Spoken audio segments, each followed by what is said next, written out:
Welcome to ECE 321 Analog Electronics. Now, analog electronics is slightly different than digital electronics. In ECE 320 Digital Electronics, that's the first 10 weeks of the semester, we cover electronic devices where you have either binary inputs or binary outputs. That's typically the interface to a microprocessor where 5 volts is logic 1 and 0 volts is logic 0. But that also can be used for motors, fans, lights, where I just want to turn the motor full on, full off, maybe full on, off, full reverse.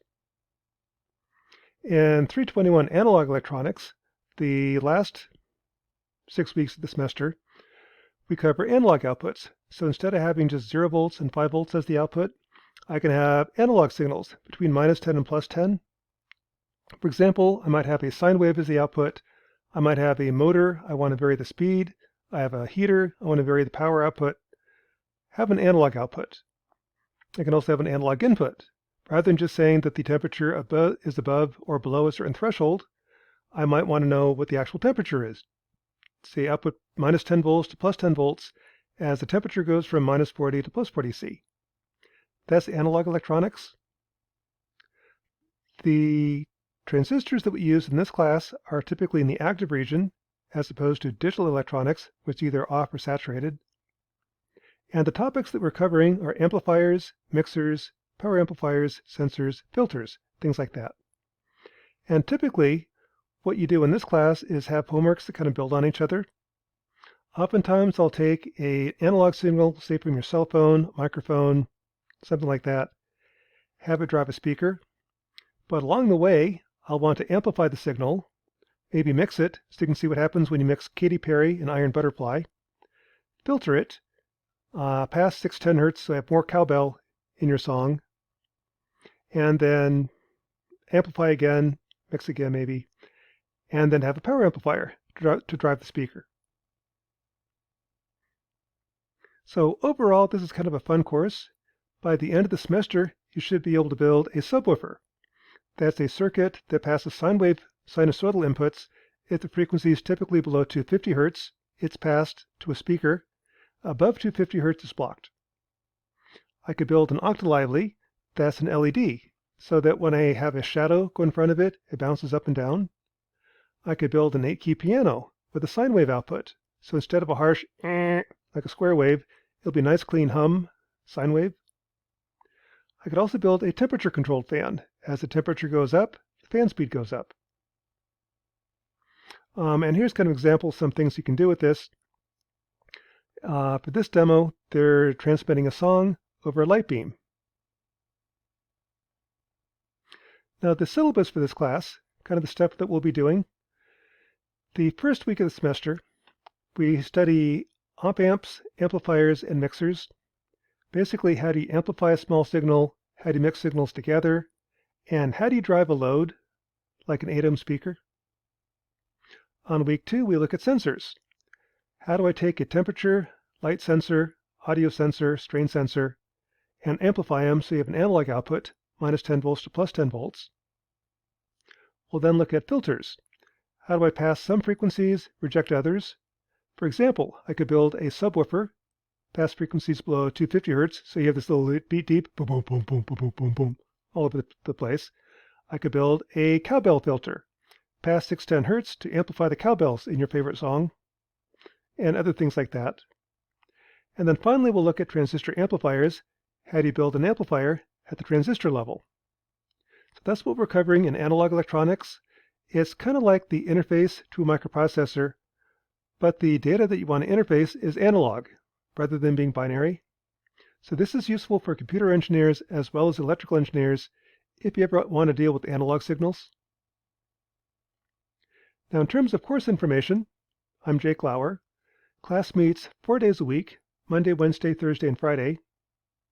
Class meets in person as well as on Zoom. There are labs with this course.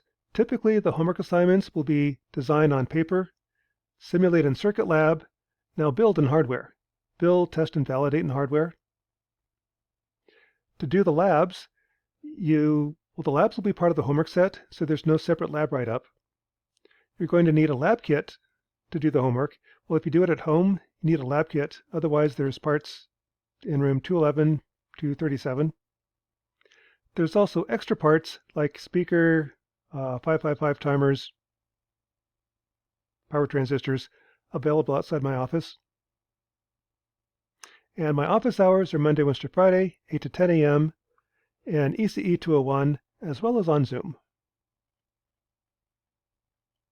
Now, the bulletin description is characterization, modeling, and analysis of analog circuits using diodes, transistors, FETs, op-amps, basically electronic devices, what you can do with electronic devices in the analog world. And the course objective is by the end of the semester, you should be able to explain how to put a transistor into the active region. You should be able to design and analyze transistor circuits with analog inputs and outputs, design and analyze filters to meet design requirements, and design and analyze op-amp circuits with analog inputs and outputs. And I should say design, analyze, build, test, and demonstrate. There's also a lab portion, the building part. And the lab portion is kind of the fun part. That's where you actually see stuff work. For example, right here, if I simulate this in Circuit Lab, here's the input sine wave, there's the output. In hardware, what you're going to see is the speaker, as I apply a voltage, it goes up, pauses, goes down, pauses. That's the crossover distortion. You can see that at low frequencies. You can hear that at high frequencies.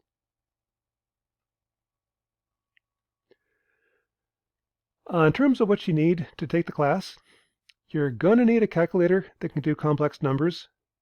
I recommend the HP35S or the Pre42 HP42 calculator. Most students use an TI-84. It's really your pick. Just make sure you can do complex analysis with it. You need the ability to make YouTube videos. One of the ways to demonstrate your homework is to videotape it. To show that I have an amplifier that's mixing Katy Perry and Iron Butterfly. Video is a great way to do it. You'll also need a Circuit Lab account. Now, Circuit Lab is free for all NDSU students. It's a drag and drop program that lets you build circuits and simulate them. Just use your NDSU email account when you register, and it should be free to use. Now, if you're doing the labs on campus, all parts should be available in room 211, 235, 237. If you want to do the labs at home, that's perfectly doable. You're going to need a multimeter. Pretty much all electrical engineers should have a multimeter. They're $29 on Amazon. You'll need an electronics kit, $18 from Amazon. That's got a breadboard, capacitors, resistors. You'll also need a few extra parts. That's got like a speaker, 555 timers, op-amp, stuff like that. And you'll need a plus-minus power supply. 2 9-volt batteries work. A cadet board works. A lot of ways to get a plus-minus power supply.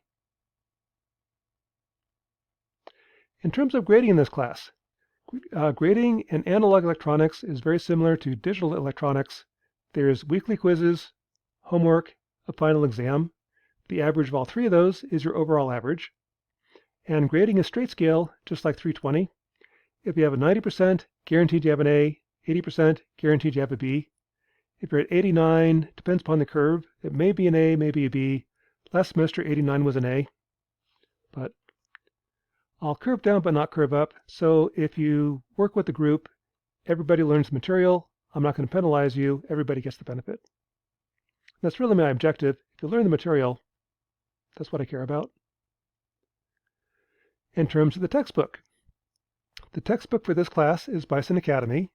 It's free to use for all current and former students. It's a good reference later on. There's also electronics tutorials. That's Google's website. It's got lots of good material.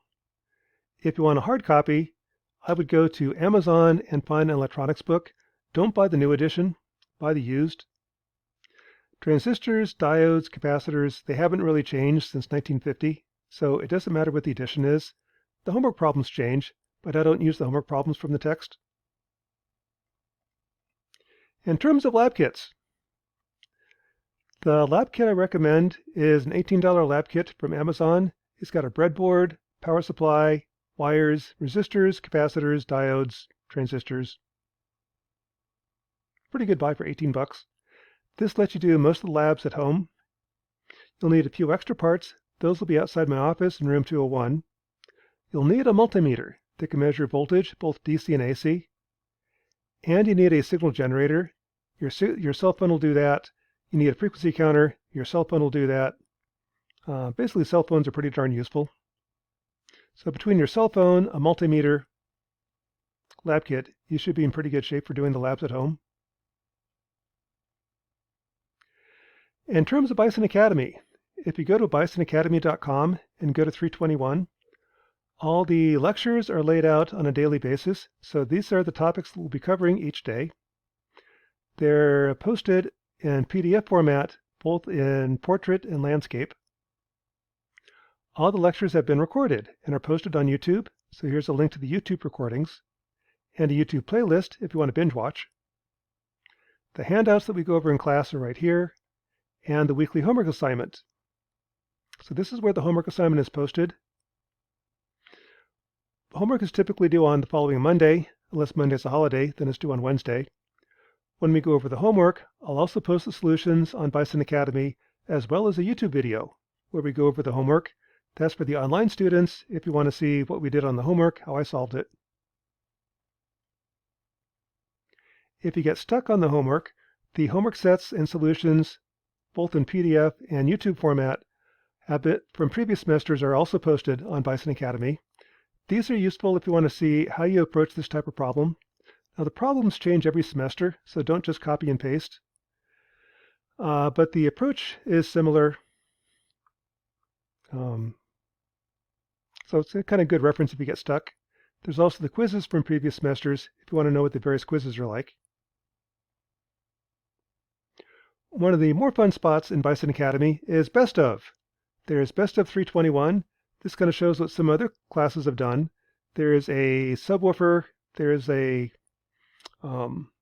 transmitting a song on a light beam. Various things like that. Mention quizzes. Now each week, typically we'll go over some lectures. There'll be a homework assignment. Go over the homework assignment on Monday, or homework's due on Monday. Go over the homework on Wednesday.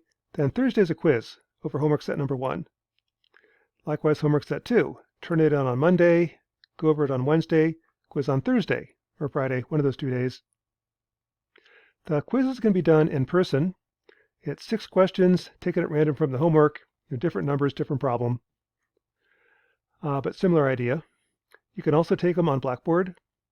If you take them on Blackboard, it's 6 questions, random order, no backtracking. And I kind of have to do that just to keep it harder, make it harder to use Chegg and working together.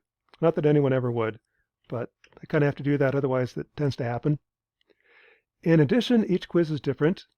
For example, I'll pick a resistor and say this resistor is your birth date. For you, that resistor might be 614 ohms.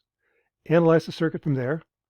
That makes grading harder, but I kind of have to do that, otherwise everybody winds up with the same answer.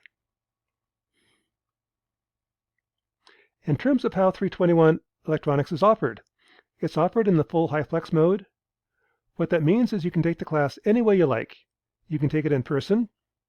You can live stream on Zoom. You can take it online, watching YouTube videos. And how you take it can change on a daily basis. I don't really care. Whatever fits your schedule, as long as you can do the homework at the end. You can also attend lectures any way you like. You can attend quizzes any way you like. And there's plenty of space in the lecture room. If you want to attend in person, that's fine. You'd rather attend online, that's fine. Quizzes, likewise. You can attend the class in person, take the quizzes online, vice versa. I don't care. If you take the quizzes in person, it's a hard copy. You've got 50 minutes, the class period, to do the quiz any order you want. On Blackboard, it's available 8 a.m. to 10 p.m., 6 questions, random order with no backtracking. And each problem's different. One's based upon your resistor, or one resistor is based upon your birth date. So personally, I would take it in person, but your pick. So that's the analog electronics. Kind of a fun class where you get to build a subwoofer, a bandpass filter, have LEDs that follow a shadow. They'll duplicate the shadow, maybe add some bouncing, various things like that. What you can do with electronics, with analog inputs and analog outputs. Now, in terms of legal stuff, if you have any special needs, let us know. We'll accommodate you. For academic honesty, the point is that when you graduate, you'll be designing defibrillators, pacemakers, flight controllers, things like that, stuff that people's lives depend on. Also, follow-on courses depend upon the knowledge you get in analog electronics. If you find a way to get through the class without learning anything, please don't, because you need this material later on in the curriculum, especially senior design. You'll need this material when you graduate. So if you learn how to get through, or figure out how to get through the class without learning anything, you're really going to hose yourself later on. You'll have to go back and learn it anyway. Might as well learn it during the class. If you're a veteran or student soldier, something comes up, let us know. We will accommodate you. And attendance. Attendance is required. However, how you attend is up to you. You can attend in person, you can live stream, you can watch the YouTube videos, whatever works for you. So that's kind of the summary of what ECE 321 analog electronics is all about. With that, we'll be able to get into our first lecture. Again, I'm Jake Lauer, and hope you enjoy this course.